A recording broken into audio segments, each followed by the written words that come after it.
नमस्कार दोस्तों, स्वागत है आपका स्टेनो गुरु यूट्यूब चैनल में। दोस्तों आज की वीडियो हम लोग प्रैक्टिस करेंगे एसएससी स्टेनोग्राफर 2018 वाले स्किल टेस्ट में जो डिक्टेशन बोला गया था, यानी प्रीवियस ईयर डिक्टेशन का अभ्यास करेंगे, जो कि आपका एसएससी स्टेनोग्राफर ग्रेड डी के लिए होगा। ठीक है, 80 शब्द प्रति मिनट की स्पीड से रहेगा। इसमें पंचुएशन को भी शामिल करके 80 की स्पीड से रहेगा। ठीक है, टोटल इसमें आप लोग काउंट करिएगा 771 शब्द होंगे। ट्रांसक्राइब करने के बाद पीडीएफ से मैच कराइएगा। पीडीएफ इसका आपको हमारे टेलीग्राम पर मिल जाएगा। नहीं तो अगर आपको इसको पूरा पीडीएफ चाहिए तो आप हमारे मंथली ई बुक पार्ट 7 में ये इसका पीडीएफ आपको मिल जाएगा। उसमें हमने इसको टाइप कर दिया है, क्योंकि जो हमारे पास पीडीएफ था उसमें बहुत छोटा छोटा लिखा था, इसलिए हमने इसको टाइप करके पूरा एक ई बुक बना दिया है। तो ई बुक में जो और भी डिक्टेशन बोले गए थे वो सब भी आपको इसमें मिल जाएंगे, जो प्रीवियस ईयर में एसएससी के डिक्टेशन बोले गए थे। और भी अपनी तरफ से यहाँ पे एडिटोरियल भी मिल जाएंगे, कई सारे यहाँ पे मिल जाएंगे।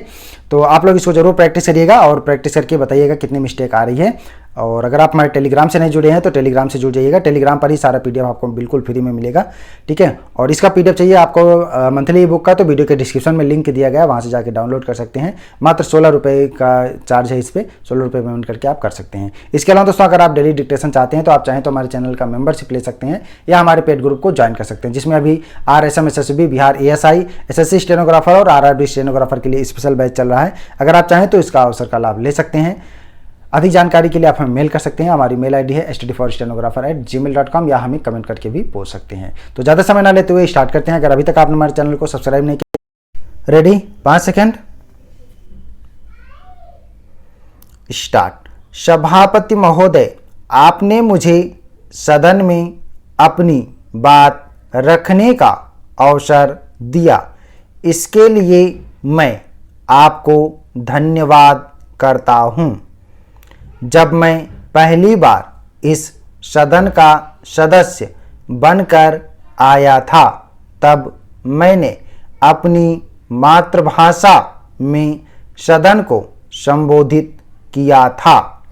मेरी मातृभाषा तेलुगु है, इसलिए नियम के अनुसार मैं तेलुगु में भी अपनी बात रख सकता हूँ, परंतु मुझे लगता है कि आज हिंदी में सदन को संबोधित करूं, क्योंकि सत्ता पक्ष से होने के नाते मेरा यह दायित्व बनता है कि मैं संघ की राजभाषा का सम्मान करूं। यदि शब्दों के चयन के कारण मेरे संबोधन में कहीं ठहराव आता है तो मुझे इस बात के लिए आप क्षमा करेंगे। आज इस सदन में किसानों की समस्याओं पर चर्चा चल रही है। मैं किसानों की इस समस्याओं के समाधान की इच्छा से चर्चा में भाग लेना चाहता हूँ। आज देश के किसानों की सबसे बड़ी समस्या उनकी फसलों के मूल्य निर्धारण से संबंधित है।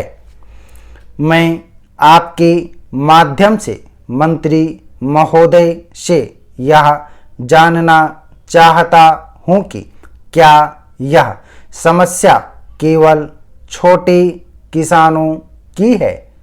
मैं समझता हूँ कि ऐसा नहीं है। हमारे देश के समस्त किसानों की इस समस्या ने खेतीबाड़ी से संबंधित कई और समस्याओं को जन्म दिया है। इससे हमारी पूरी कृषि व्यवस्था के सामने संकट पैदा हो गया है। मैं सदन में उपस्थित सभी पक्षों के सदस्यों से यह अनुरोध करना चाहता हूँ कि वे इस पर गंभीरता से विचार करें।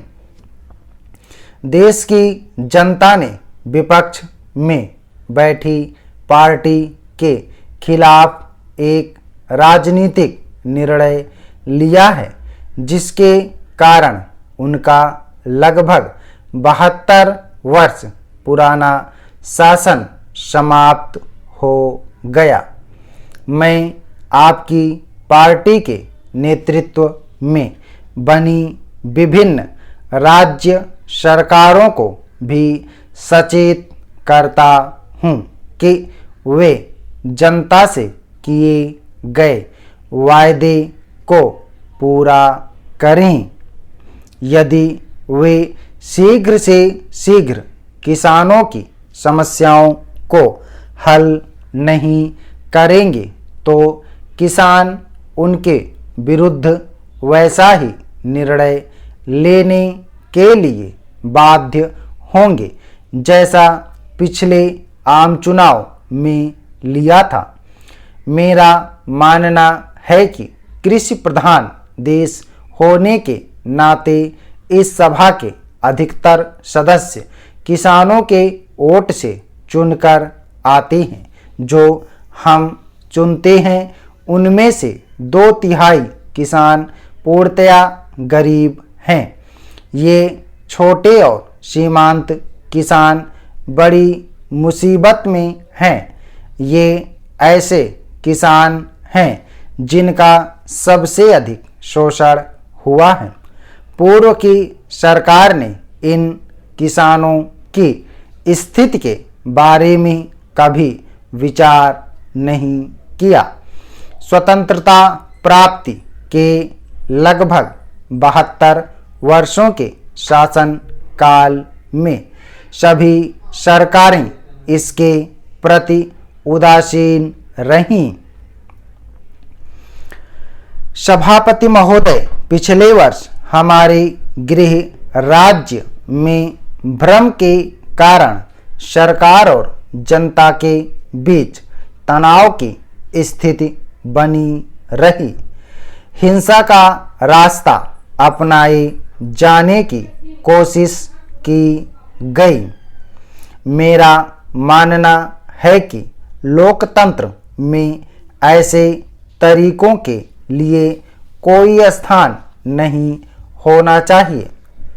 देश के विकास में सभी का योगदान बराबर है।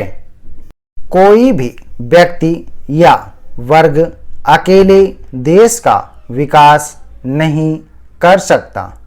मैं चाहता हूं कि सदन के अधिक से अधिक सदस्य इस विचार विमर्श में हिस्सा लें। हमारे माननीय प्रधानमंत्री जी ने आदिम जातियों, अन्य पिछड़े क्षेत्रों की ओर ध्यान देकर विशेष काम करने का बीड़ा उठाया है। वे इनके क्षेत्रों के विकास के लिए कटिबद्ध हैं। वे चाहते हैं कि आबादी का कोई भी हिस्सा यह न समझे कि हम उन्हें भूल गए हैं। उनकी उपेक्षा से हम सबको हानि होगी। इस समय उनका ध्यान पूर्वोत्तर क्षेत्र की जनता की ओर है। वर्षों तक इन इलाकों में आवागमन की बहुत बड़ी समस्या रही। बरसात के दिनों में पूर्वोत्तर के कई हिस्से शेष भारत से कट जाते हैं। वहाँ के लोगों से हमारा संबंध टूट जाता है। हमारी सरकार ने इन बढ़ती हुई दरारों के चक्र को नियंत्रण में लाने और वहाँ रोजगार पैदा करने की दिशा में सफलता पाई है। इन लक्ष्यों की प्राप्ति के लिए विशेष कार्यक्रम आरंभ किए गए हैं। हमें इसके लिए काम करना है। सभापति जी, आर्थिक क्षेत्र में हमारी सरकार का लक्ष्य स्वदेशी व आर्थिक स्वराज्य है। हमें अंतर्राष्ट्रीय जगत को यह विश्वास दिलाना होगा कि हमारे अंदर केवल अपने पैरों पर ही खड़े होने की क्षमता नहीं है, बल्कि विश्व का नेतृत्व करने की भी क्षमता है। मैं आपके माध्यम से कुछ ऐसी समस्याओं की ओर ध्यान आकर्षित करना चाहता हूँ जिनको मैं स्वयं बहुत महत्व देता हूँ। पहला और सबसे प्रमुख बात यह है कि जब भी राष्ट्रीय हित की बात हो, हम सबको दलगत स्थिति से ऊपर उठकर काम करना चाहिए। मैं मानता हूँ कि क्षेत्रीय स्तर पर कई दलों की अपनी अलग मजबूरी होती है, परंतु वह मजबूरी राष्ट्रहित से बड़ी नहीं हो सकती। हमें राष्ट्रीय मुद्दों पर केंद्र सरकार का समर्थन करना चाहिए। समय की कमी है, अतः आपको धन्यवाद देते हुए मैं अपनी बात यहीं पर समाप्त करता हूँ। स्टॉप। ओके दोस्तों, आप लोग इसको प्रैक्टिस दिखा, सभी लोग इसको प्रैक्टिस करेंगे और मैटर को ट्रांसक्राइब करेंगे और इसमें 2% के अंदर आपको मिस्टेक लानी है, तब आप समझिए कि आप एसएससी स्टेनोग्राफर के लिए परिपक्व हो गए हैं, कि तैयार हो गए हैं। ये डिक्टेशन आपका एसएससी स्टेनोग्राफर में बोला गया था। पिछले साल जिन्होंने स्किल टेस्ट दिया होगा, अगर उनके बैच में ये डिक्टेशन आया होगा तो उन्हें याद होगा। ठीक है, ये एसएससी पिछले साल 2018 का जो स्किल टेस्ट हुआ था उसमें आया हुआ डिक्टेशन है। और यहाँ पे देखिए पंक्चुएशन को शामिल करके ये जो है 80 शब्द प्रति मिनट की स्पीड से, टोटल इसमें 771 शब्द आए हैं। तो आप लोग पीडीएफ से मैच करा के बताइएगा जरूर कमेंट में कितनी मिस्टेक आ रही हैं। उम्मीद करता हूँ दोस्तों वीडियो आपको पसंद आया होगा, तो वीडियो को लाइक कर देना और अपने दोस्तों के साथ भी शेयर करिएगा ताकि वो भी इसका लाभ ले सकें। और चैनल को सब्सक्राइब करना मत भूलिएगा, जिससे आपको डेली डिक्टेशन और उसका पीडीएफ मिल सके। पीडीएफ दोस्तों आपको हमारे टेलीग्राम पर मिल जाएगा। टेलीग्राम का लिंक वीडियो के डिस्क्रिप्शन में दिया गया है। अगर आप हमारे टेलीग्राम से नहीं जुड़े हैं तो आप टेलीग्राम गूगल प्ले स्टोर से इंस्टॉल करके उसमें स्टेनो गुरुजी सर्च करेंगे तो भी आप हमारे टेलीग्राम ग्रुप से जुड़ जाएंगे और वहाँ से पीडीएफ डाउनलोड कर पाएंगे। अगर इस ई बुक का दोस्तों अगर आपको पूरा पीडीएफ चाहिए तो वीडियो के डिस्क्रिप्शन में लिंक दिया गया है। और दोस्तों अगर आप डेली डिक्टेशन चाहते हैं तो आप चाहें तो हमारे चैनल का मेंबरशिप ले सकते हैं या हमारे पेड ग्रुप को ज्वाइन कर सकते हैं। अधिक जानकारी के लिए आप हमें मेल कर सकते हैं। हमारी मेल आईडी है studyforstenographer@gmail.com। तो वीडियो को पूरा देखने के लिए धन्यवाद। Thanks for watching. जय हिंद, जय भारत।